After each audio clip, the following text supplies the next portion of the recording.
The mining station orbited a dead world, its skeletal framework casting long shadows across the barren surface below.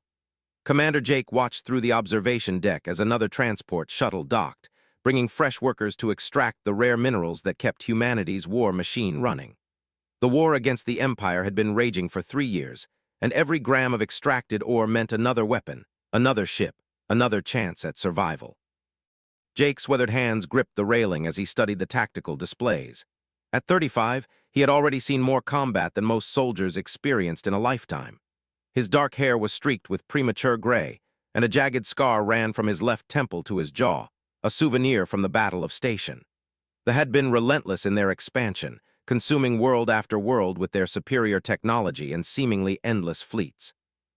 The mining operation on 7 was humanity's last major source of quantum crystals, the exotic matter that powered their most advanced weapons.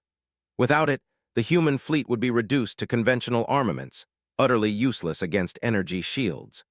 Jake commanded the station's defenses, a motley collection of salvaged weapons and desperate ingenuity that somehow kept the operation running. A proximity alarm echoed through the corridors, sending Jake's pulse racing. He activated his comm unit with practiced efficiency. "Control report. Sir, we have an unidentified craft approaching from the asteroid belt," came the voice of Lieutenant Sarah, his tactical officer.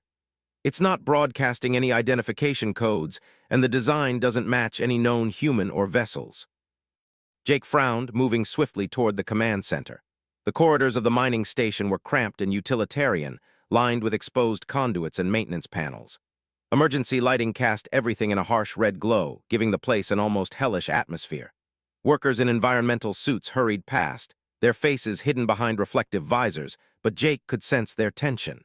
Everyone knew that an unknown ship could mean raiders, pirates, or worse. The command center was a compact space filled with holographic displays and monitoring stations. Lieutenant stood at the main console, her Asian features illuminated by the blue glow of the tactical display. She was young, barely 23, but had proven herself capable during several raids. Her fingers danced across the controls as she tried to get a clearer reading on the approaching vessel. "How big is it?" Jake asked, settling into the commander's chair. "Roughly frigate-sized, but the energy readings are off the charts," replied, her voice tight with concentration. "Whatever's powering that thing, it's technology we've never seen before." Jake studied the blip on the tactical display. The ship was moving erratically, not following any standard approach pattern. Its energy signature fluctuated wildly, suggesting either severe damage or some form of exotic propulsion system. "Time to intercept." 18 minutes at current course and speed, responded. "Should I signal general quarters?" Before Jake could answer, the ship's trajectory suddenly changed. Instead of approaching the station, it veered toward the planet's surface, trailing what appeared to be debris and energy discharge. The craft was clearly in distress, its flight path becoming increasingly unstable as it descended toward the barren world below. "It's going down," announced unnecessarily. "Crash site approximately 200 kilometers from our surface mining operation." Jake made a quick decision. The war had taught him that information was often more valuable than weapons, and an unknown alien technology could provide the edge humanity desperately needed. "Prep a salvage team. Full environmental gear and heavy weapons. If there's anything left to recover, I want it brought back for analysis." 2 hours later, Jake found himself suited up and riding in the lead transport toward the crash site. The salvage team consisted of 12 personnel, including 3 Marines, 2 engineers, a medic, and several technicians. The transport skimmed low over the planet's surface, its engines kicking up clouds of rust-colored dust. 7 was a world that had died long before humans arrived, its atmosphere too thin to support life, its surface by ancient meteor impacts and geological upheavals. The crash site was visible from kilometers away, marked by a smoking crater and scattered debris. As they approached, Jake could see that the alien vessel had plowed a deep furrow in the rocky ground before coming to rest against a low ridge. The ship itself was unlike anything in human or design databases. Its hull was a dark, iridescent material that seemed to shift color in the planet's pale sunlight, and its lines were organic, almost flowing, as if the entire craft had been grown rather than built. "Life signs?" Jake asked as they circled the wreckage. Corporal Martinez, their sensor operator, checked his readings. "Faint biosignatures detected in what appears to be the central section. At least one survivor, possibly more. The transport set down a safe distance from the wreck, and the team deployed with military precision. Jake led the way, his pulse rifle ready as they approached the alien craft. The hull had been breached in several places, revealing complex internal structures that easy understanding. Crystalline formations jutted from damaged bulkheads, pulsing with a faint inner light, while organic-looking conduits snaked throughout the visible sections. They found an intact airlock near what appeared to be the ship's midsection. The controls were incomprehensible, composed of symbols that seemed to shift and change as Jake watched them. Engineer, a grizzled veteran with cybernetic implants replacing his left arm, ran his scanner over the mechanism. "The material is responding to electromagnetic fields," reported. "I think I can trigger the opening sequence." The airlock dilated rather than sliding open, iris-like petals retracting to reveal a dimly lit interior. The air that rushed out was thick and humid, carrying an alien scent that reminded Jake somehow of ozone and exotic flowers. The team's environmental suits automatically sealed as they detected the foreign atmosphere. Inside, the ship was a maze of curved corridors and chambers that seemed to have been carved from a single piece of that strange, color-shifting material. Bioluminescent strips provided minimal lighting, casting eerie shadows that danced as the team moved deeper into the vessel. The gravity was lighter than Earth normal, but still functional, suggesting that whatever power source drove the ship was still partially active. They found her in what appeared to be a command chamber or bridge, surrounded by crystalline control surfaces and holographic displays showing incomprehensible data streams.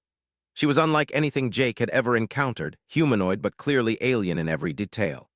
Her skin was a pale, almost translucent blue-white, marked with intricate patterns that seemed to be both tattoos and natural markings.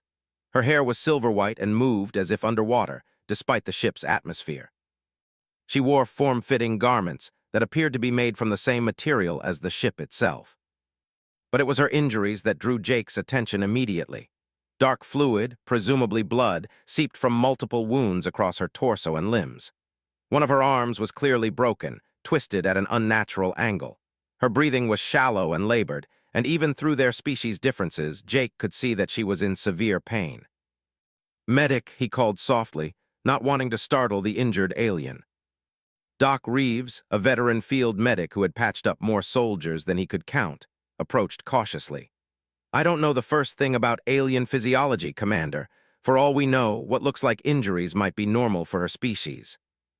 The alien's eyes suddenly opened, fixing on Jake with an intensity that made him step back involuntarily.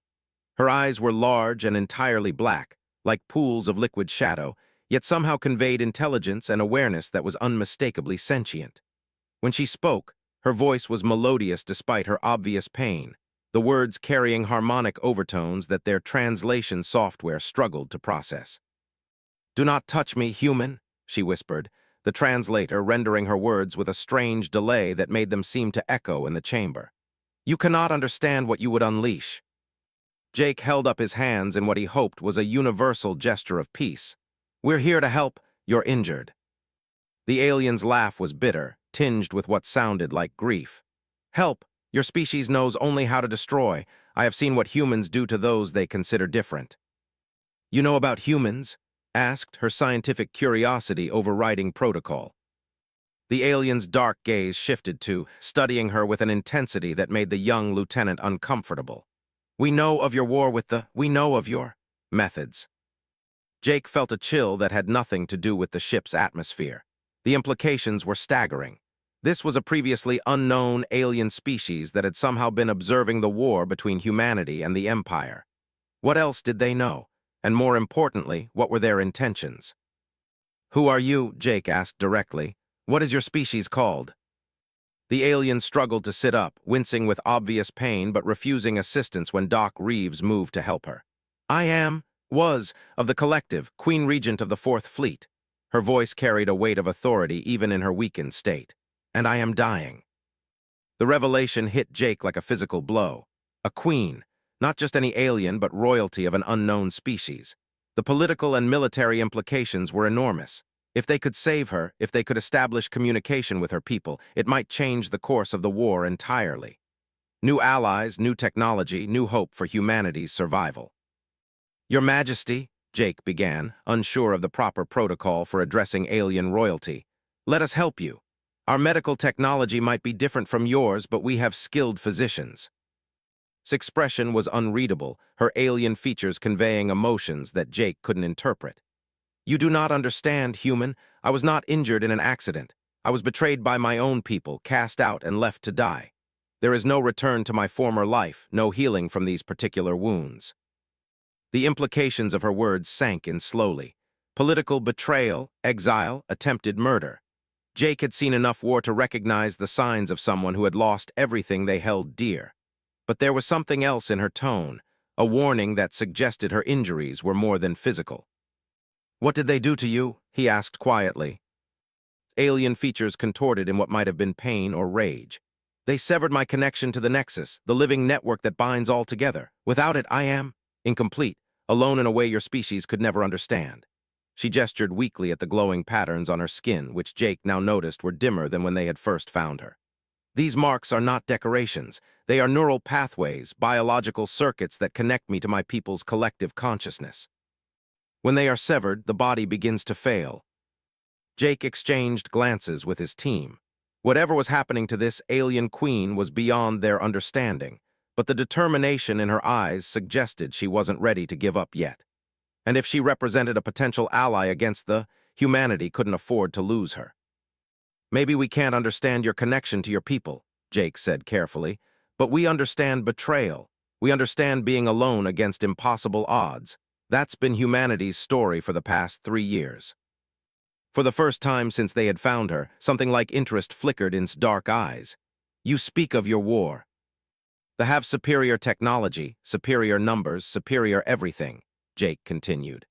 They've conquered or destroyed dozens of human worlds. We survive on determination and the refusal to surrender. If you're truly alone now, maybe that makes us more alike than different. Studied him for a long moment, her gaze seeming to pierce through him to examine something deeper than mere words. Your species intrigues me, human. They have observed your conflicts from afar. Most races collapse when faced with superior force. Yet humans fight on even when victory seems impossible. Jake felt a spark of hope. If this queen's people had been observing the war, they would know how desperate humanity's situation had become. They would also know that humans could be valuable allies if treated fairly. We fight because we have to, because surrender means extinction. Yes, agreed softly. I understand that now. The alien queen tried to stand but collapsed back against the crystalline control surface, dark blood seeping from her wounds. Doc Reeves stepped forward again, his medical instincts overriding caution. Your Majesty, with respect, you're going into shock. Whatever your people did to you, your body is shutting down. We need to get you medical attention. His laugh was weaker now, more fragile. Your healer speaks truth, but he does not understand. The damage is not merely physical. The severing of the Nexus connection creates a cascade failure in our neural networks. Without intervention, I will die within hours. Jake knelt beside her, close enough to see the intricate patterns of her alien markings, the way they pulsed with a failing rhythm like a weakening heartbeat. Then let us try to intervene. Our medical technology might be primitive compared to yours, but we've gotten very good at keeping people alive under impossible circumstances. You would risk your lives for me? Asked, genuine surprise in her voice. An alien who could be an enemy, a being whose mere touch might contaminate or harm you. You're not an enemy until you prove yourself one, Jake replied simply. And as for the risk, well, that's what humans do. We take risks for people who need help. For the first time, Jake saw something that might have been hope flicker in the alien queen's eyes, but it was quickly replaced by something else, something that looked like fear. You do not understand what you offer, human, the neural patterns that allowed me to interface with the Nexus. They are still partially active. Physical contact with my species can create temporary neural bridges with other sentient beings. It is overwhelming for minds not prepared for it. Jake considered this revelation. Neural bridges, shared consciousness, alien technology that interfaced directly with biological systems. It sounded dangerous, potentially catastrophic. It also sounded like exactly the kind of edge humanity needed to survive the war. What would happen if someone made contact? They would experience what I experience, explained weakly. The pain of severance, the memories of my people, the knowledge of technologies your species has never imagined. Most minds cannot process such information safely. Jake looked around at his team, seeing the mix of fear and determination in their faces, was practically vibrating with scientific curiosity, while the Marines looked ready to follow orders regardless of personal risk. Doc Reeves was studying the alien with the focused intensity of a physician trying to understand a new form of injury. "Your Majesty," Jake said formally, "with your permission, we'd like to try to help you survive. Not just because you might be valuable to humanity's war effort, but because it's the right thing to do." Studied him for another long moment, her alien features unreadable. When she finally spoke, her voice was barely a whisper. "You are either very brave or very foolish, human commander, perhaps both." She paused, seeming to gather strength for her next words. "If you truly wish to help, then know this: saving my life will bind us together in ways neither of our species has experienced before.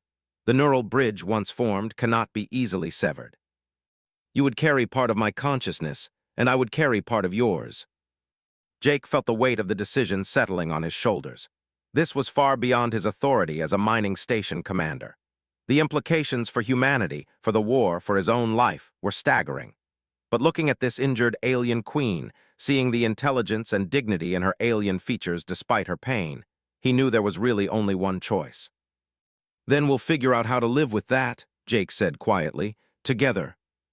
The medical bay aboard the mining station had never been designed for treating alien physiology. Doc Reeves worked frantically to adapt their equipment, while Jake stood guard outside the sterile chamber where they had placed.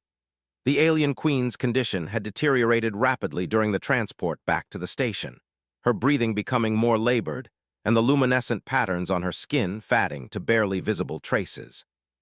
"Commander, I need to know what we're dealing with here," Dr. Sarah said, as she approached with a data pad filled with preliminary scans. Her earlier excitement at meeting an alien species had been replaced by clinical concern. "Her cellular structure is unlike anything in our biological databases. The neural pathways are completely integrated with what appears to be some kind of biomechanical interface system." Jake studied the holographic images it compiled. His nervous system was a marvel of biological engineering, with crystalline structures growing directly from neural tissue and organic conduits that seemed to pulse with their own inner light. The damage from her severed connection to the nexus was visible as dark areas where the biomechanical interfaces had essentially died, leaving behind necrotic tissue that was slowly poisoning her system. "How long does she have?" Jake asked grimly. "At the current rate of decay, maybe 6 hours," replied. "The toxins from the dying neural interfaces are overwhelming her immune system, but there's something else, Commander. The scans show that her brain is still trying to reach out to make connections. It's like she's hardwired to be part of a collective consciousness." Jake nodded, remembering warnings about neural bridges and shared consciousness. "She mentioned that physical contact could create temporary connections with other minds. Do you think that's what her brain is trying to do?" "Possibly. From what I can tell, her neural structure is designed for constant input and output of information. Being cut off from that network must be like sensory deprivation taken to an extreme level." Paused, looking uncomfortable. "Commander, there's something else. Some of her wounds appear to be self-inflicted." The implications hit Jake immediately. The alien queen hadn't just been betrayed and cast out by her people. She had tried to end her own life rather than face the isolation of being severed from the collective. The thought filled him with both sympathy and determination. No one should have to face that kind of despair alone. "Commander," came a voice over the intercom. It was Lieutenant Williams from the communications center. "We're receiving a transmission on an unknown frequency. The computer can't decode it, but it's definitely artificial in origin." Jake's blood ran cold. If they were coming to finish what they had started with their exiled queen, the mining station's defenses would be useless against their advanced technology. "Origin point." "That's the strange part, sir. It's coming from the alien ship's wreckage on the planet's surface. Whatever's transmitting is automated, but it's getting stronger." Jake made a quick decision. "How close do we need to be to attempt this neural bridge connection mentioned?" The scientist looked alarmed. "Commander, we have no idea what that kind of contact might do to a human mind. The neural structures are completely different. The information processing methods are incompatible. It could cause permanent brain damage or worse." "But it might also save her life," Jake pointed out. And if that transmission from her ship means what I think it does, we might not have much time before her people arrive to silence her permanently. Jake entered the medical bay where lay on the treatment table, surrounded by monitoring equipment that struggled to interpret her alien physiology. Her breathing was shallow and irregular, and the patterns on her skin had faded to almost nothing. When she sensed his presence, her large, dark eyes opened and fixed on him with obvious effort. "Human Commander," she whispered, her voice barely audible, "you should not have brought me here, my people. They will come to ensure my silence. They cannot allow their secrets to fall into alien hands." "Let me worry about your people," Jake replied, pulling up a chair beside the treatment table. "Right now, I'm more concerned about keeping you alive. Doctor tells me you're running out of time." His alien features contorted in what might have been resignation or bitter amusement. "The Severance death is not pleasant, but it is preferable to what my people will do if they recapture me. I know too much about their plans, their weaknesses, their true nature." "Then share that knowledge with someone who can use it," Jake said firmly. "You mentioned that physical contact could create a neural bridge. What exactly does that involve?" The alien queen studied him with those depthless black eyes, seeming to weigh his words carefully. "You do not understand what you are asking. A neural bridge with a severed is not like your primitive data exchange systems. You would experience every memory, every emotion, every moment of pain I have endured. The knowledge of my people's technology would burn itself into your consciousness in ways your mind was never designed to handle." Jake leaned forward, his face serious. "But I would survive it." "Unknown, the neural pathways would adapt eventually. But the process? Humans have never experienced anything like a consciousness transfer. It might drive you insane, or worse, it might succeed completely and change you into something no longer entirely human." "And you, what would happen to you?" For the first time since they had found her, something like hope flickered in his eyes. "The bridge would provide a temporary connection, a substitute for the nexus. It might stabilize my neural patterns long enough for natural healing to begin. But the connection would be permanent, Commander. Once formed, neither of us could completely separate our consciousness from the other." Jake considered the implications. A permanent mental link with an alien being, carrying the knowledge and memories of an advanced civilization. It sounded like madness, but it also sounded like exactly the kind of advantage humanity needed to survive the war with the... More than that, looking at this injured and betrayed queen, Jake knew he couldn't simply let her die when there was a chance to save her. "What do I need to do?" he asked simply. His expression shifted to something that might have been amazement. "You would risk your sanity, your humanity, for someone you have known for mere hours." "You're not the first person I've risked my life for," Jake replied with a slight smile. "Though I'll admit you're definitely the most exotic." Despite her pain, made a sound that might have been laughter. "Your species continues to surprise me, Commander. Very well. The process is simple in mechanics, complex in execution. Direct skin contact while both minds are in a receptive state. But be warned, once begun, the bridge cannot be interrupted without killing us both." Jake nodded and began removing his gloves, his hands steady despite the magnitude of what he was about to attempt. The monitoring equipment around began registering increased activity as she prepared herself mentally for the connection. "Commander," Doctor's voice came through the intercom, tight with urgency. "That transmission from the planet is intensifying, and we're detecting multiple energy signatures approaching the system. Whatever you're planning to do, you need to do it now." Jake placed his bare hand on his arm, feeling the strange coolness of her alien skin and the subtle patterns that seemed to move beneath his touch. For a moment, nothing happened. Then the world exploded into sensation and information that no human mind had ever experienced. The neural bridge activated like a dam bursting, flooding Jake's consciousness with the entirety of his memories and experiences. He experienced her childhood in the vast bio-cities of felt the constant presence of billions of minds linked in perfect harmony through the living Nexus network. He understood the profound isolation she now felt, like being suddenly struck deaf and blind after a lifetime of perfect sensory awareness. But more than her personal memories, Jake absorbed the knowledge of the civilization itself. Their technology was based on biomechanical interfaces that grew rather than being built, living systems that adapted and evolved in real time. Their ships were essentially enormous organisms, capable of self-repair and enhancement. Their weapons harnessed the fundamental forces of creation and destruction, making human and even technology look primitive by comparison. He saw the truth of the war between humanity and the Empire through eyes, understanding for the first time that it was not a conflict between two species, but three. They had been manipulating both sides, providing just enough assistance to keep the war going while they studied human adaptability and expansion tactics. They viewed both species as potential resources to be harvested or threats to be eliminated. Most shocking of all, Jake learned of this plan for humanity. They had been impressed by human resilience and creativity, seeing in humanity a potential solution to a problem that threatened their own survival. The Nexus itself was dying, its biomechanical systems breaking down after use. They needed fresh neural patterns, new ways of thinking to revitalize their collective consciousness. Humanity's fierce individualism, combined with their capacity for collective action in crisis, made them ideal candidates for forced integration into the Nexus. The betrayal that had led to exile became clear as well. She had opposed the plan to harvest humanity, arguing instead for peaceful cooperation and mutual benefit. Her position as Queen Regent of the Fourth Fleet had given her enough influence to delay the harvesting operation, buying time for humanity to develop defenses.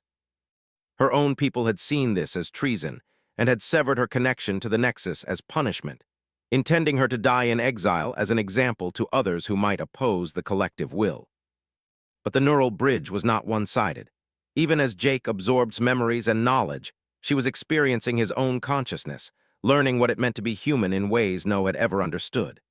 She felt his memories of loss and sacrifice, his determination to protect his people regardless of personal cost. She experienced the fierce independence and creative chaos of human thought, so different from the ordered harmony of the Nexus. The process seemed to last for hours, though monitoring equipment would later show it had taken only minutes.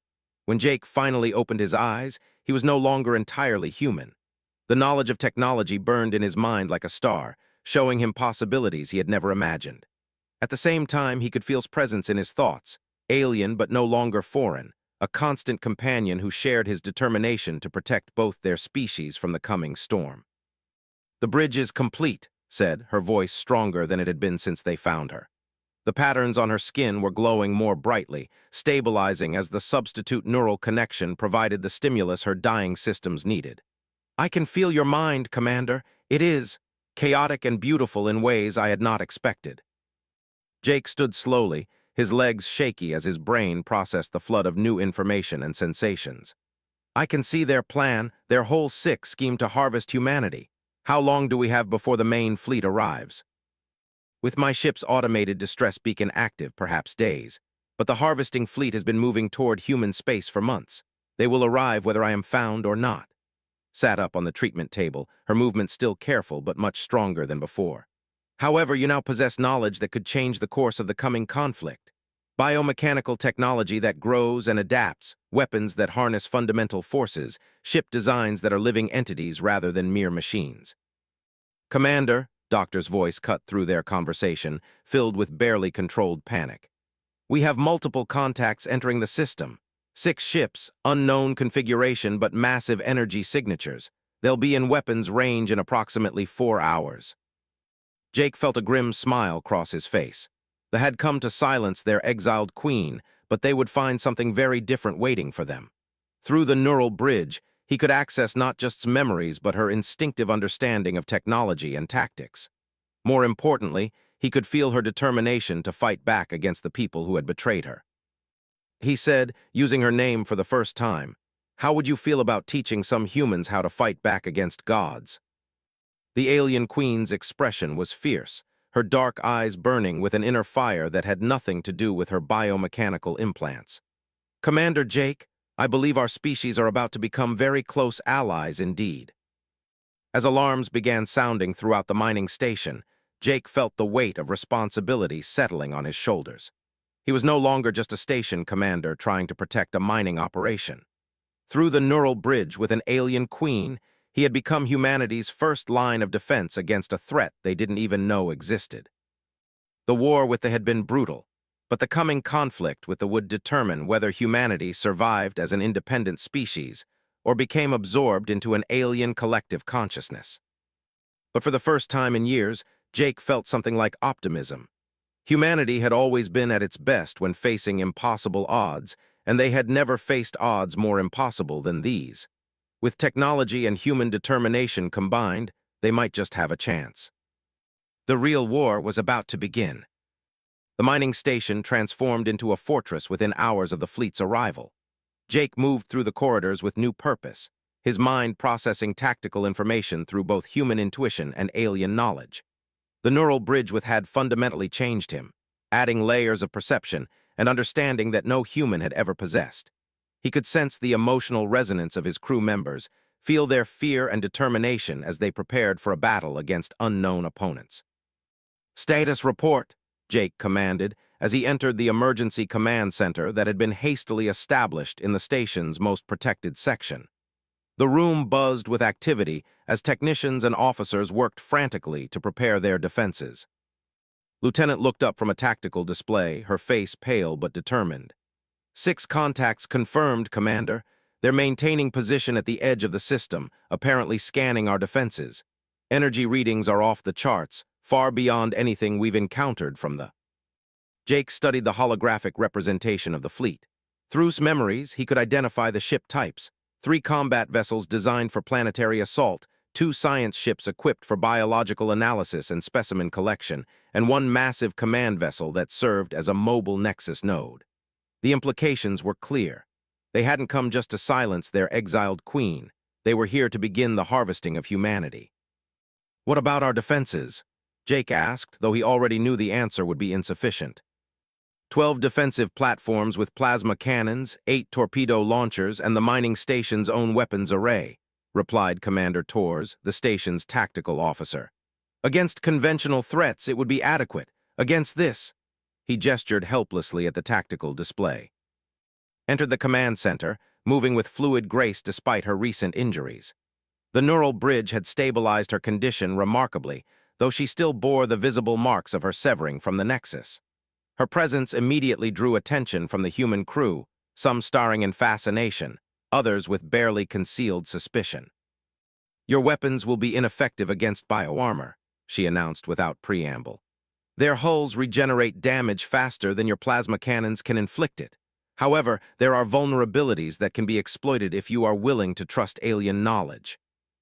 Jake felt the crew's tension spike at her words, but also sensed their desperate hope. These were people who had survived 3 years of war against superior technology through sheer determination and creative adaptation. They were ready to try anything that might give them an edge. "What kind of vulnerabilities?" Torres asked, his professional curiosity overriding his discomfort with their alien ally. Moved to the tactical display, her movements causing the holographic images to respond in ways the human technology had never been designed for. The neural bridge allowed her to interface directly with their systems, adapting them to display information in formats that made sense to perception. "Bioships require constant neural input to maintain their living systems," she explained as the display showed internal schematics of the approaching vessels. "Disrupt the neural network, and the ships become unable to coordinate their organic functions. They will not die immediately, but they will become vulnerable to conventional weapons." "How do we disrupt their neural networks?" Jake asked, though part of him already knew the answer through their shared connection. "With this," replied, producing a small crystalline device from her clothing. The crystal pulsed with the same biomechanical energy that powered technology. "A neural disruptor designed to sever connections to the nexus. It was intended to be used on me, but I managed to retain it during my escape." Leaned forward, her scientific curiosity overcoming her caution. "How does it work?" "It broadcasts a harmonic frequency that interferes with biomechanical neural pathways. One device is sufficient to disrupt a single ship's systems for approximately 10 minutes. Unfortunately, I only have one device, and the fleet consists of 6 vessels." Jake studied the crystalline disruptor, feeling its alien emanations through his enhanced senses. An idea began forming, built from human engineering principles and alien understanding. What if we could amplify the signal? Use our communication arrays to broadcast the disruption frequency across the entire fleet. Alien features showed surprise. "The harmonic patterns are incredibly complex. Your technology lacks the sophistication to reproduce them accurately." Maybe our technology does, Jake replied with a grim smile, but I don't. The neural bridge gives me access to your understanding of the frequencies. I might be able to modify our systems to broadcast them. The plan was audacious and dangerous. Jake would have to interface directly with the mining station's communication array, using the neural bridge to translate harmonic patterns into signals that human technology could transmit.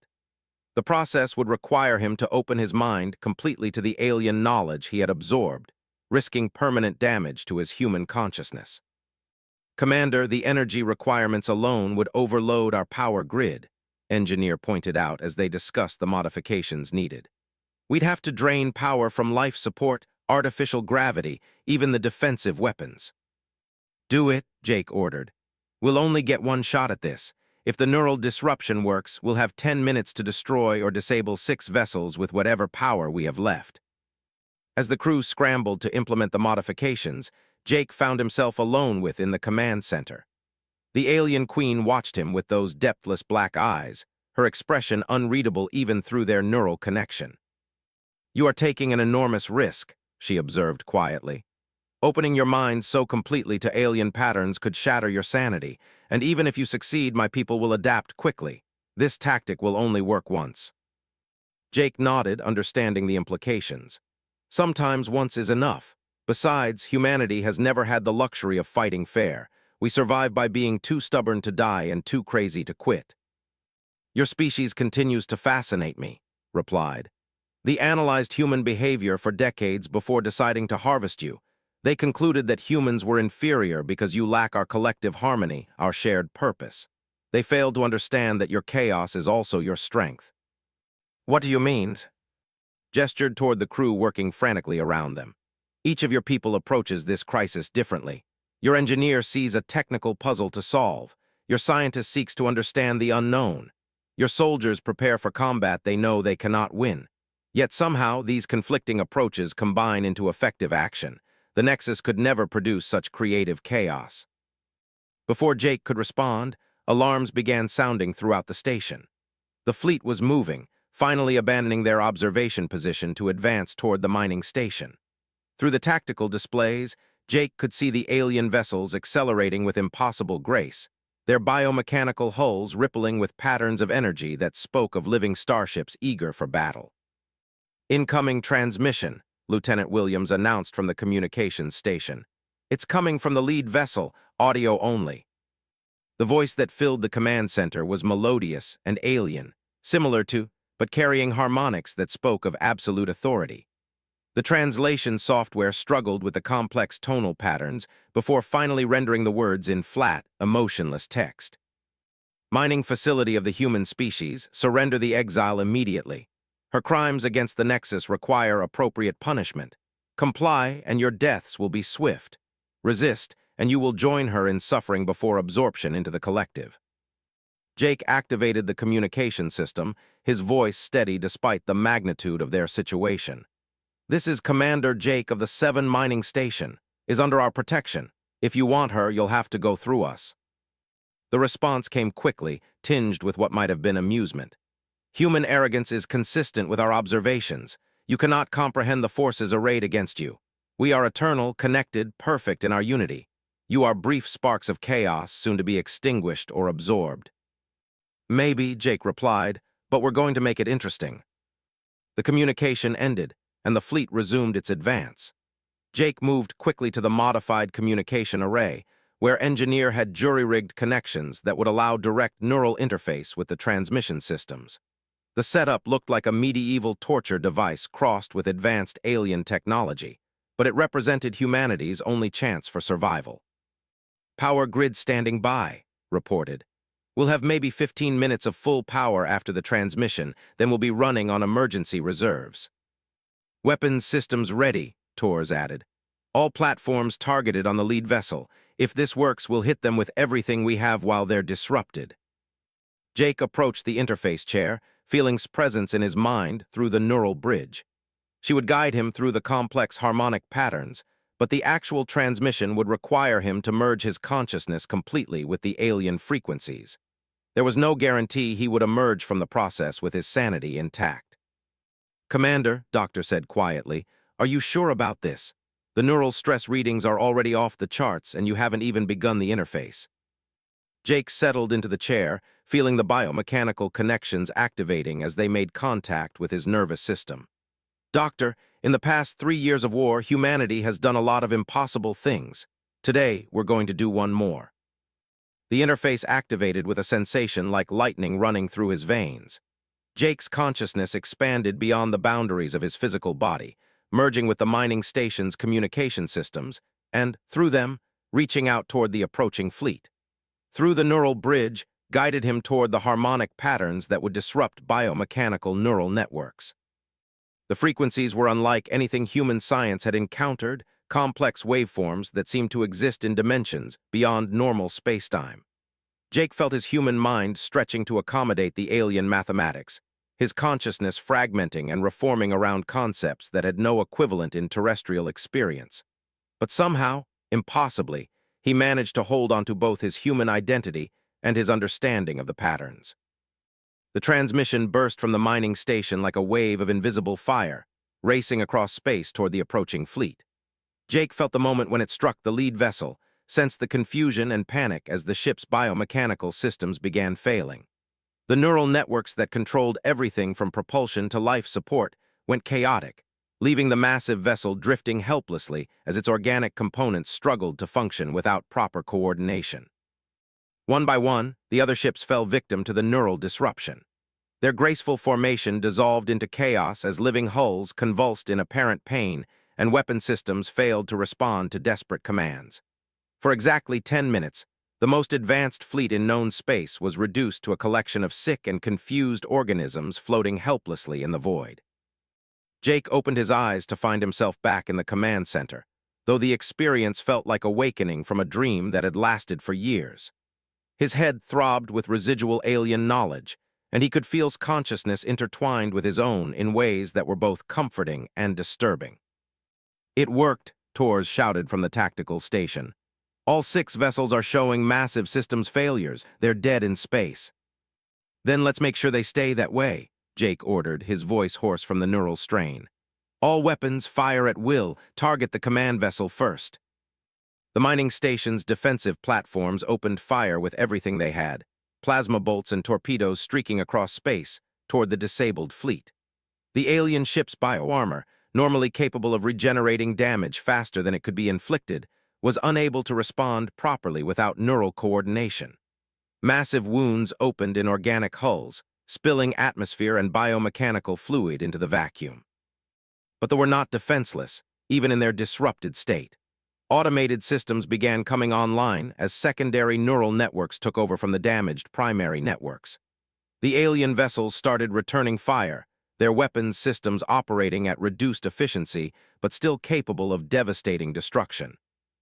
"Hull breach on level 7, came a damage report as energy weapons found their mark. "Emergency bulkheads are sealing, but we're losing atmosphere fast." Jake watched the tactical display as the battle evolved from a one-sided slaughter into a desperate struggle for survival. The neural disruption was wearing off faster than expected, the alien ships adapting to the interference patterns with frightening speed. They had perhaps minutes before the fleet would be fully operational again. "Focus fire on the science vessels," commanded, moving to stand beside Jake at the tactical display. "They contain the biological analysis equipment needed for the harvesting operation.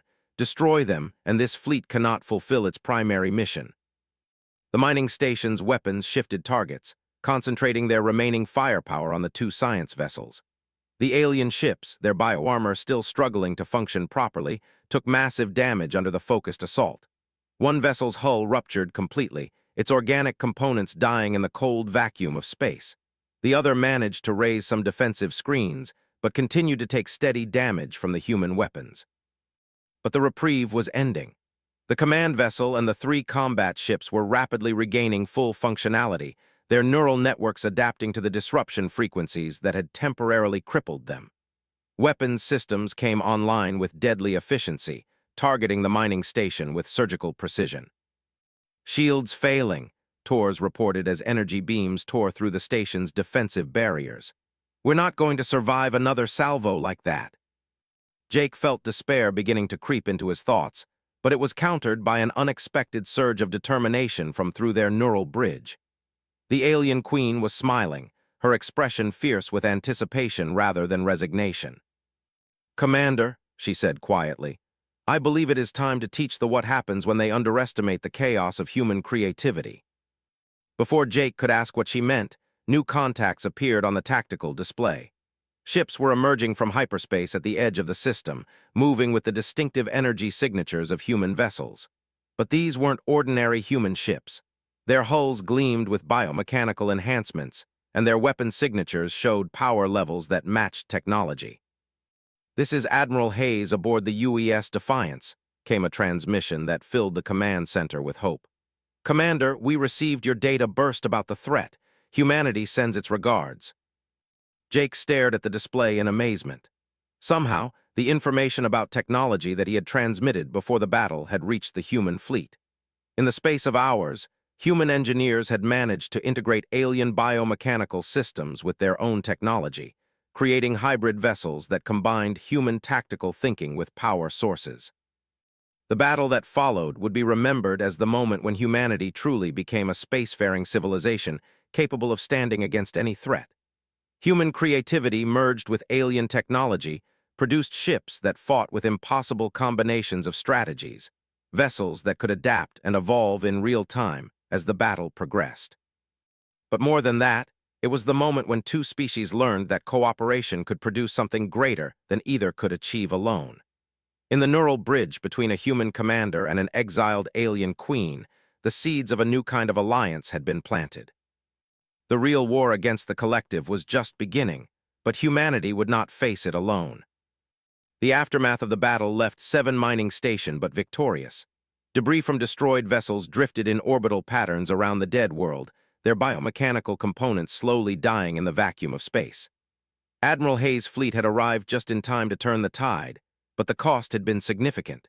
3 human vessels destroyed, dozens of crew members dead or injured, and resources stretched to their breaking point.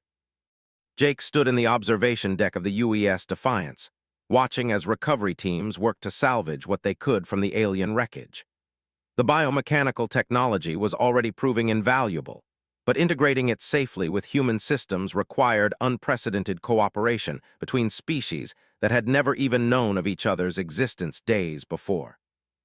"The neural interface is holding steady," Doctor reported as she monitored Jake's condition through a portable medical scanner.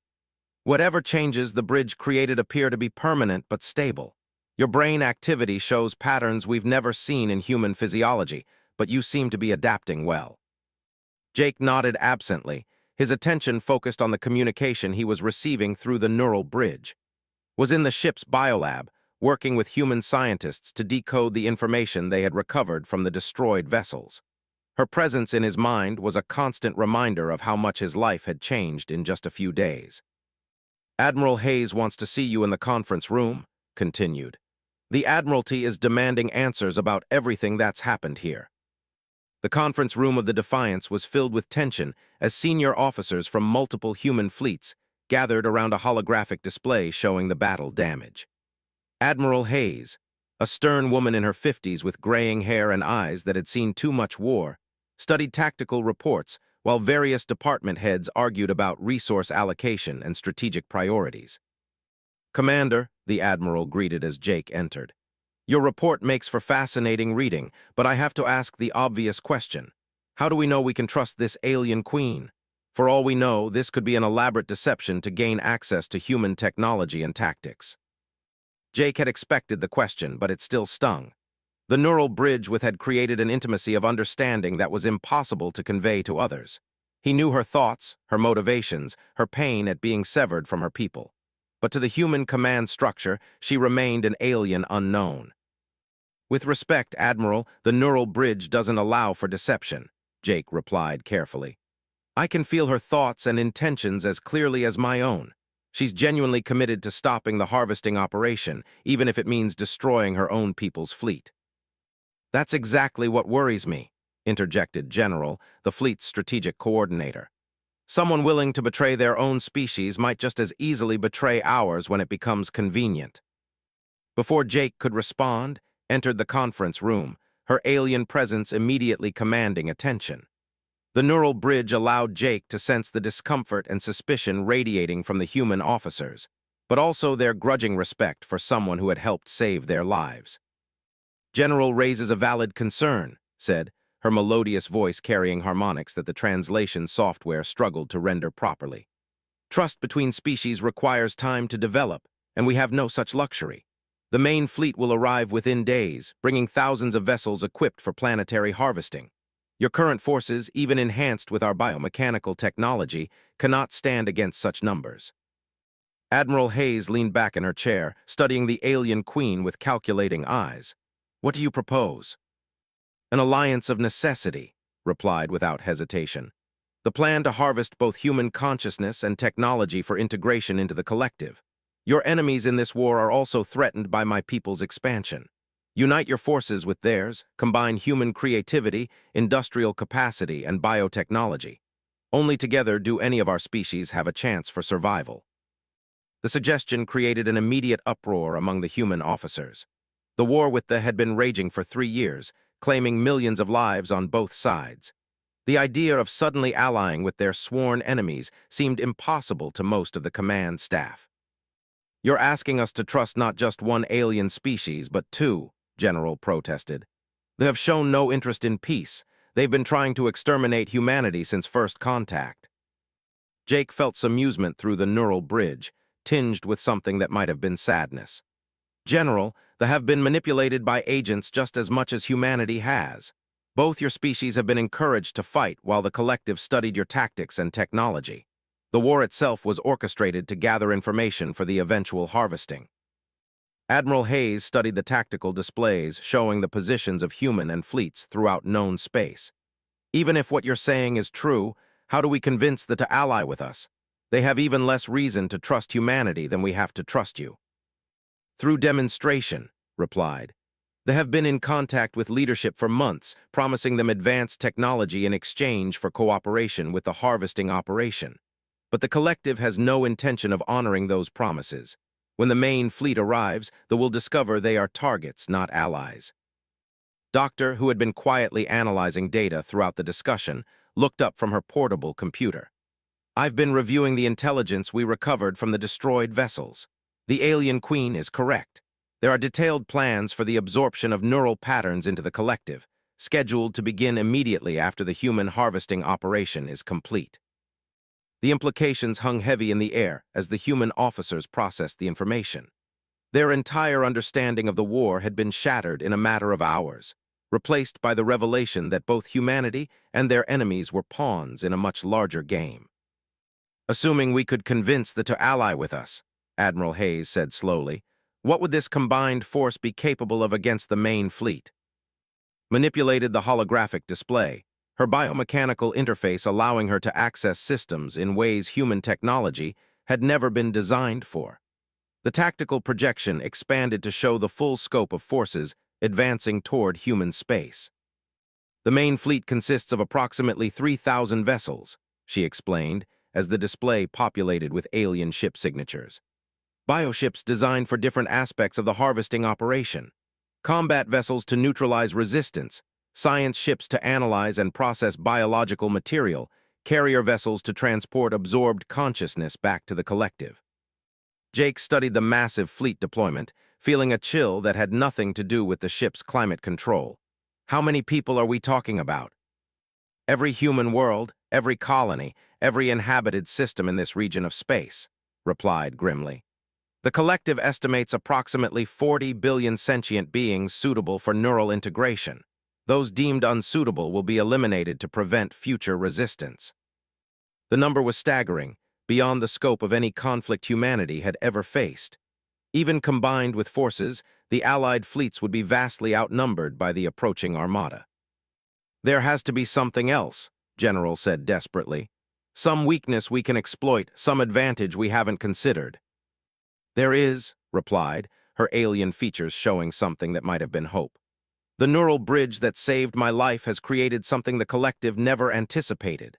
A hybrid consciousness that combines human creativity with understanding. Commander's mind now contains knowledge that could revolutionize both your technologies."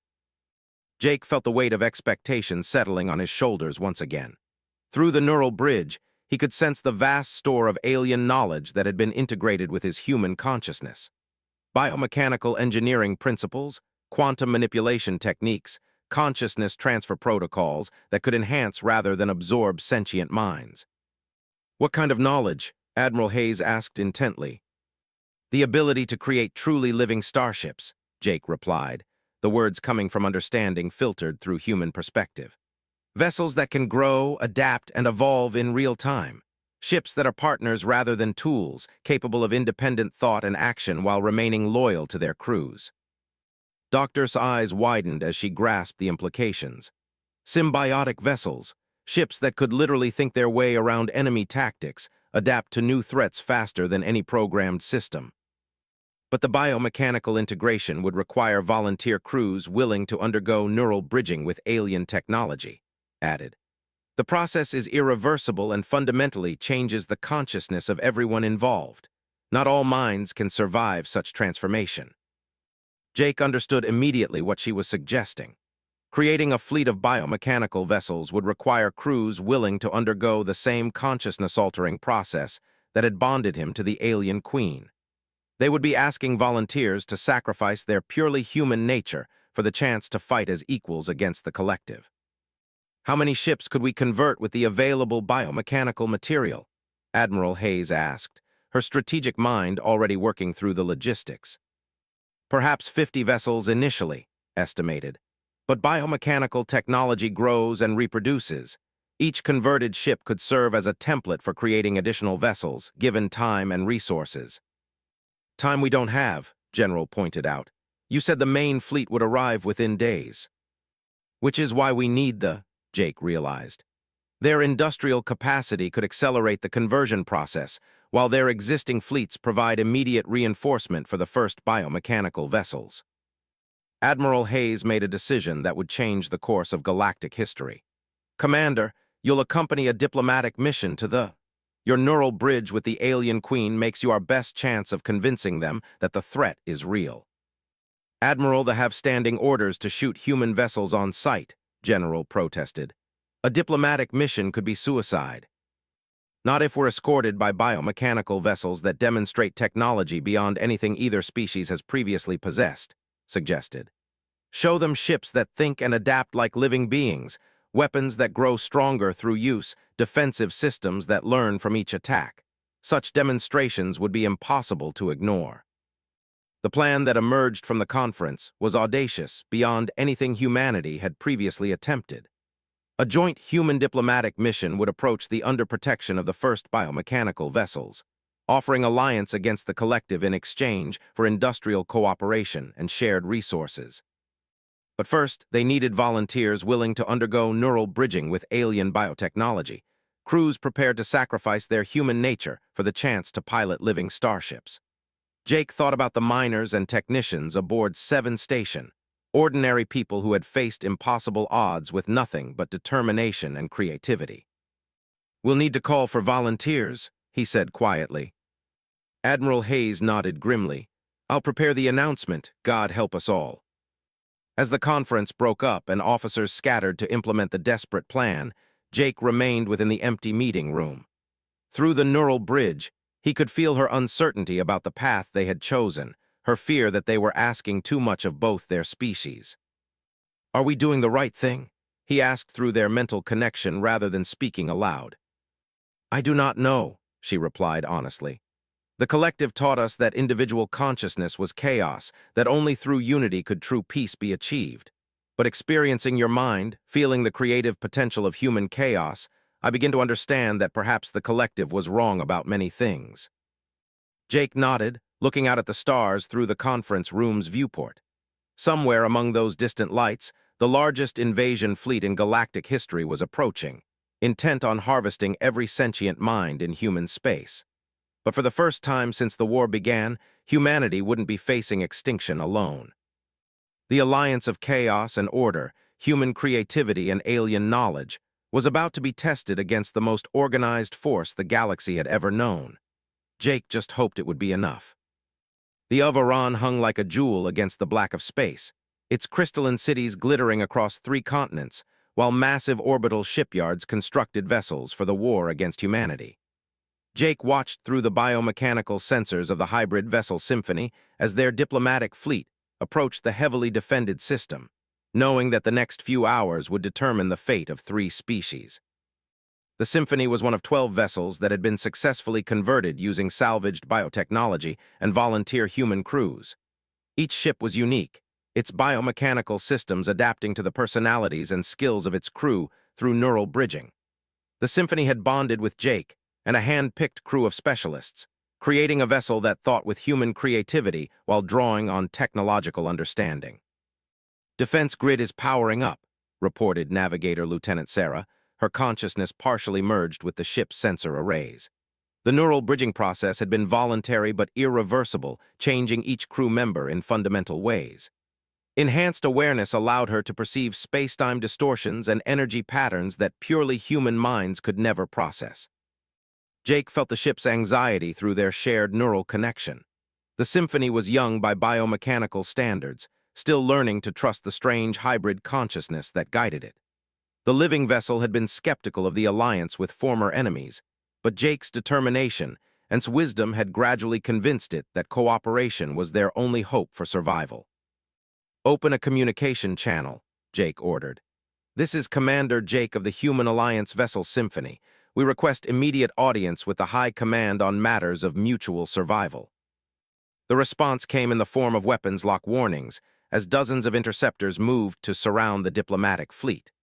The alien vessels were sleek and angular, their hulls gleaming with energy field generators that could deflect most conventional weapons. But Jake knew through his memories that they would be helpless against the biomechanical weapons now being deployed by the main fleet. "Human vessel, you violate our space during active hostilities," came the reply in the melodious tones characteristic of communication. "Surrender immediately or be destroyed." "Symphony, demonstrate our capabilities," Jake commanded. "Minimum force, maximum impression." The biomechanical vessel responded with something that might have been eagerness. Its hull rippled as organic weapons arrays extended and reshaped themselves, transforming from exploration sensors into configurations the interceptors had never encountered. Energy beams lanced out with surgical precision, not to destroy, but to disable, touching each enemy vessel just long enough to overload their shields and power systems without causing permanent damage. In less than 30 seconds, 24 advanced fighters hung dead in space, their crews unharmed but their vessels completely powerless. The demonstration sent shockwaves through the defending fleet as commanders realized they were facing technology that operated on principles they had never encountered. "How?" came a new voice over the communication system, deeper and carrying the authority of high rank. "Our energy shields are rated against all known human weapons." "Because these aren't human weapons," Jake replied. "Supreme Commander, we carry urgent intelligence about a threat that makes our current war irrelevant. The collective is approaching with a harvesting fleet that will destroy both our species unless we work together." The communication channel went silent for several minutes while they processed this information.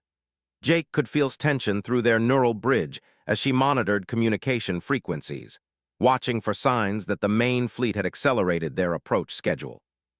"You will submit to escort by our vessels," the Supreme Commander finally responded.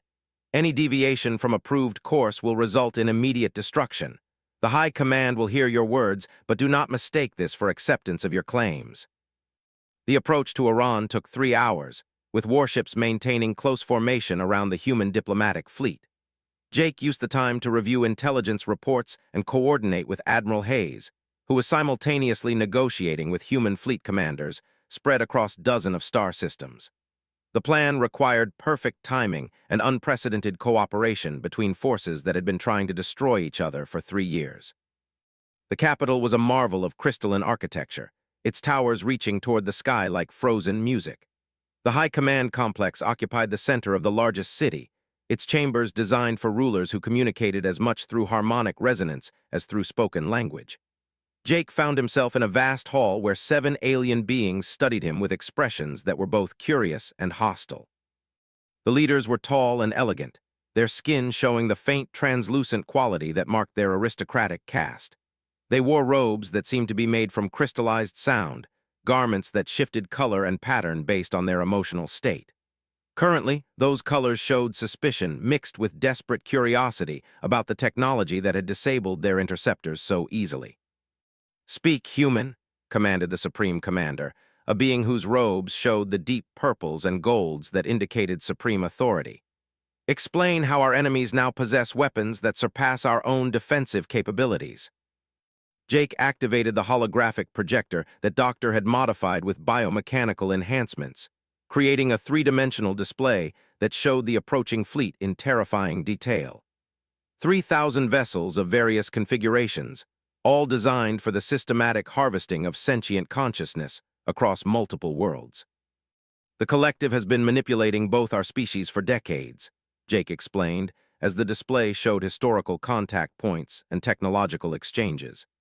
"They provided just enough assistance to keep our war going while they studied our tactics, our psychology, our neural patterns. The conflict between humanity and the Empire was orchestrated to gather data for this harvesting operation." One of the commanders, her robes showing the crimson of anger mixed with gold of authority, stood abruptly. "You expect us to believe that our technological benefactors, who have provided defensive systems and weapons upgrades for our fleet, actually intend to harvest our consciousness?" Stepped forward from where she had been waiting silently behind Jake. Her presence caused immediate reaction among the leaders, their robes shifting to patterns Jake didn't recognize, but which clearly indicated shock and recognition. "The exile speaks truth," she said in perfect, her voice carrying harmonics that resonated through the crystalline chambers in ways human vocal cords could never achieve. "I was Queen Regent of the Fourth Fleet before my people severed my connection to the Nexus for opposing the harvesting operation. The consciousness integration protocols you have unknowingly tested through your technological exchanges were designed to map your neural patterns for future absorption." The Supreme Commander's robes shifted through a complex pattern of colors that Jake's enhanced understanding translated as a mixture of rage, fear, and desperate calculation. "The neural compatibility tests, the consciousness interface protocols. You claim these were preparation for absorption rather than cooperation." "View the captured intelligence data," replied, manipulating the holographic display to show internal communications recovered from the destroyed vessels at 7. "Your people are scheduled for integration beginning one planetary rotation after the human harvesting commences. Approximately 43 billion minds designated for collective absorption." The evidence was overwhelming and undeniable. Jake watched as the leaders processed the magnitude of their betrayal, their robes cycling through color patterns that spoke of emotions too complex for human understanding. But gradually, the patterns stabilized into what Jake's enhanced perception recognized as grim determination. "What do you propose?" the Supreme Commander asked after several minutes of silent communication among the High Command members. Jake activated another section of the holographic display, showing fleet positions and industrial capabilities across human and space. "Complete alliance between our species, sharing of all technological resources, and joint development of biomechanical vessels capable of matching capabilities. We have 12 hybrid ships operational and 43 more in various stages of conversion. With industrial capacity, we could have 300 biomechanical vessels ready within days." "The neural bridging process required for biomechanical integration," one commander interjected, her robes showing patterns of scientific curiosity. "What are the risks to crew consciousness?" "The process is irreversible and fundamentally alters the participants' neural patterns," replied honestly. "But it also enhances creative capacity, spatial awareness, and tactical intuition beyond baseline biological limits. The hybrid crews become something greater than either human or consciousness alone." Jake felt the weight of decision settling over the High Command. Through his neural bridge width, he could sense their desperate calculation of alternatives. The approaching fleet represented extinction for both species. Alliance with their former enemies offered the only chance for survival, but at the cost of trusting beings they had been taught to view as barbaric and destructive. "The biomechanical conversion process," the Supreme Commander finally said. "Can it be applied to crew members, or does it require human neural patterns?" "Consciousness bridging is universal among sentient species," explained. "Minds would adapt differently than human consciousness, but the fundamental process remains the same. Your people's harmonic communication abilities might actually enhance the neural bridging beyond what we have achieved with human crews. As negotiations continued, Jake felt the symphony's awareness touching his consciousness through their shared neural link. The biomechanical vessel was monitoring communications across the fleet, detecting the growing excitement and determination as word of the Alliance spread through military channels. But there was also troubling news from the edge of the system. "Commander," the ship communicated directly into his mind, "long-range sensors detect gravitational anomalies consistent with mass fleet emergence. The main force is arriving ahead of schedule." Jake's blood ran cold as he realized the implications. They had expected days to complete the Alliance negotiations and begin mass conversion of vessels. Instead, they would have hours at most before the Collective's harvesting fleet arrived in force. "Supreme Commander," Jake interrupted the ongoing discussions with barely controlled urgency. "The main fleet has arrived at the edge of your system. We're out of time for gradual cooperation. Either we combine forces immediately, or both our species face extinction within hours." The leader's robes flashed through rapid color changes as emergency communications flooded their harmonic networks. Military commanders throughout the system reported massive gravitational disturbances as 3,000 biomechanical vessels emerged from hyperspace and began advancing toward the inhabited worlds. "All fleet commanders, immediate implementation of Alliance Protocol 7, the Supreme Commander ordered in tones that carried absolute authority. "Begin emergency conversion of volunteer crews to biomechanical interface systems. All industrial facilities shift to hybrid vessel production. This is not a drill." What followed was the most desperate industrial effort in galactic history. Human and engineering teams worked alongside biotechnology specialists to convert hundreds of vessels in a matter of hours. Volunteer crews underwent rapid neural bridging processes that normally took days, risking permanent psychological damage for the chance to pilot living starships against the approaching Collective. Jake found himself aboard the Symphony as it led a formation of newly converted biomechanical vessels toward the approaching fleet. The hybrid ships were a mix of human creativity, precision, and biotechnology that created capabilities none of the three species could have achieved alone. "Enemy fleet in sensor range," reported Navigator, her enhanced consciousness processing data streams from dozens of allied vessels. 3,217 ships organized into harvesting formations. They're beginning planetary approach patterns. Through the biomechanical sensors, Jake could see the fleet in all its terrifying magnificence. The vessels moved with organic grace, their living hulls rippling with neural patterns that spoke of absolute coordination and purpose. They had come to harvest two civilizations, and they expected no meaningful resistance from the primitive species they had manipulated for so long.